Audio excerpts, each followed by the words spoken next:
diva. Hi, Dr. Ryan. In light of your recent workplace dispute settlement, where your former chief of staff alleged unreasonable working hours that were frankly un-Australian-like, how does the reality of a political career differ from what you initially imagined? And what steps do you believe should be taken to address unsustainable workplace cultures, not only in the Parliament, but across all sectors?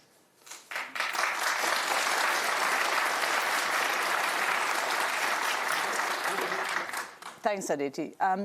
Look, the issue I had with the staffer earlier this year was a really distressing and sad situation. It was really very difficult. I'm actually not allowed to discuss it in any detail because it is the subject of a legal settlement. If people want to know the details, the judge's decision is available online.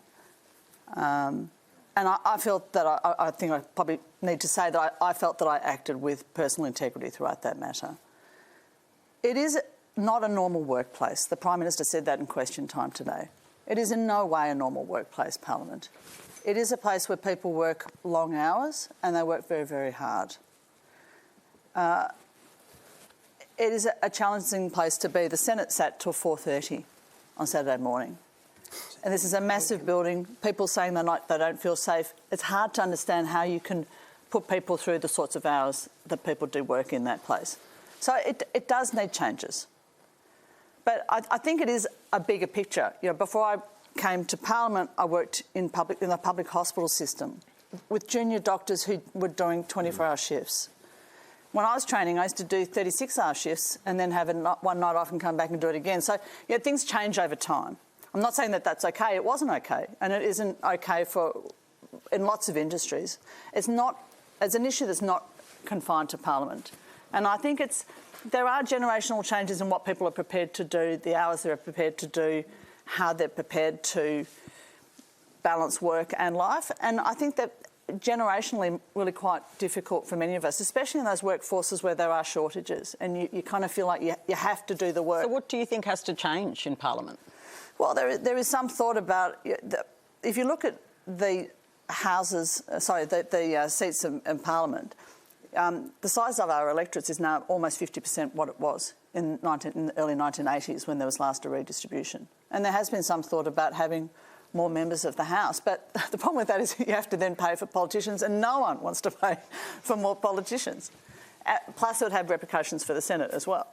So there are things that can be done. The fact is that, we're dealing with electorates which are 50% bigger than they used to be. Many public service departments have been eviscerated in recent years, and so we have an increased workload for Centrelink, visas, a whole lot of other sorts of issues. People can contact us much more easily than they ever could contact us before because everyone's got a computer in their hand.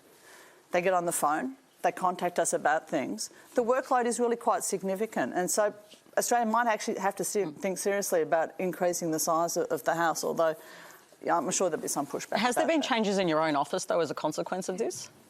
Oh, look, I started as a parliamentarian 12 months ago. I've learned and adapted, and my team has learned and adapted as we've gone along. But as a consequence of this case, have you had to put in new kind of regimes?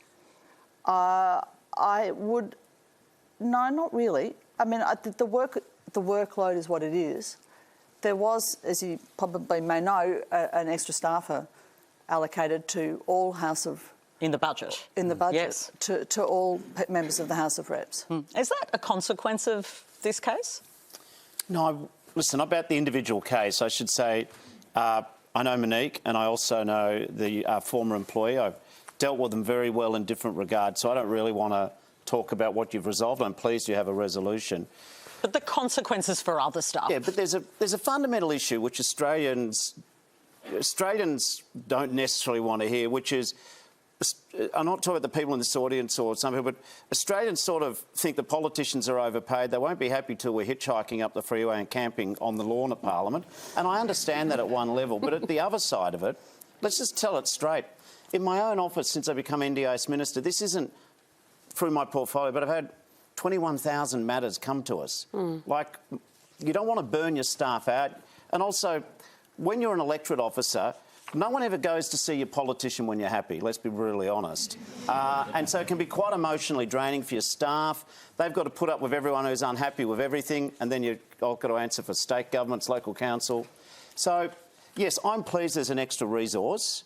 I get that it's a privilege to serve in Parliament and it's a privilege to work in politics. I'd encourage you, you know, if you're in Year 12 or whatever, politics is still worth getting involved in. But one of the things that we haven't done very well in the past is set up the sort of expectation management of employers, employees. We've sort of assumed because it's politics, everything sorts itself out in some sort of freewheeling way. And what we do need to do and become better at is the professional treatment of all staff, put out the expectations and just be straighter with people about what we can and can't do. Aditya, I want to bring you back in. Is what you're hearing here a really strong incentive for you to go and work in Parliament House in Canberra? Yeah, of course. You're banging down the door. Good on you. Well, okay. you should be. Yeah. You should be. Yeah. It's amazing, as Bill the said, world it's a can change. huge privilege to serve your country, serve your community.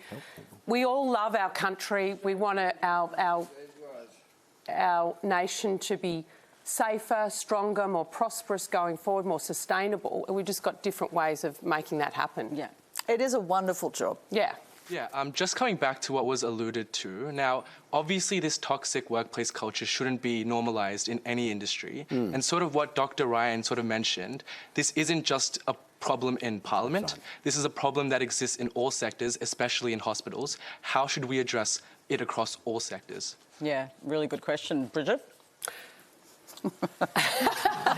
Well, I think each different industry has different demands. I'm a National Party senator and, you know, if I go out into rural and regional communities, often people are getting up in the wee hours of the morning to milk a herd of cattle so that we can have fresh milk on our tables every morning, etc. So I think how people work and the effort they need to put in to derive results is often a result of the industry they work in and also their own personal work ethic. I mean, I grew up in a small business family. We had 5 family holidays in 20 years because Dad would never take time off. And that's just the reality for a whole lot of Australians that we also have to recognise. Not everyone's an employee. A lot of people are.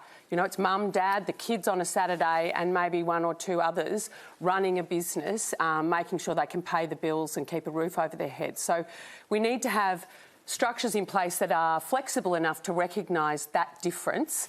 And also, if people want to work hard, they should be able to be afforded that opportunity as well. Ruben, do you hear this and think... I just don't know what that sounds had to different? do with the question. Well, he was nodding. I just feel like we're not talking about mum and dad businesses. We're not talking about small businesses. We're talking about large businesses with huge pressures on them, time constraints and under-resourced. That is going to absolutely breed a toxic workplace. That's true. And that's true in all sectors. So what are you going to do about it? Because that's the question, Brief right? comment from is you, that the Bill question? Shorten. Yeah. All right, Yeah. Well, Yeah. Bill's in government. yeah. He is. It's the joys. Thank Go goodness. on, go on, shift the blame. Well, All right, but she's actually right. Yeah, he is she in is true. government. Thank you. Yeah. yeah, okay. 2 quick things. The first thing I'd say is we ask, and I'm going to talk about the public sector, but it's not just public sector, okay? I get that, but in the public sector, we've seen them hollowed out, jobs taken, contracting out. So if we want to have great healthcare, if we want to have great NDIS, if we want to have great support, then we have to bring more people back in so that there's more people to help do the job. But the other thing I'm going to say, which will no doubt be the source of questions in the Senate from the Coalition, one tip I can give you when you go into a workplace, join a union, because that way if you're doing it hard, you can at least ask someone. Well, Bill Shorten, I just got former Bill Shorten union leader vibes there. No, it's just... It was Thought I was talking to you back in your AWU days. It was Franklin Roosevelt, arguably America's greatest president, who said that if he worked in a factory, he would join a union. That's Okay. all. All right. That doesn't make us communists. Plenty to get to.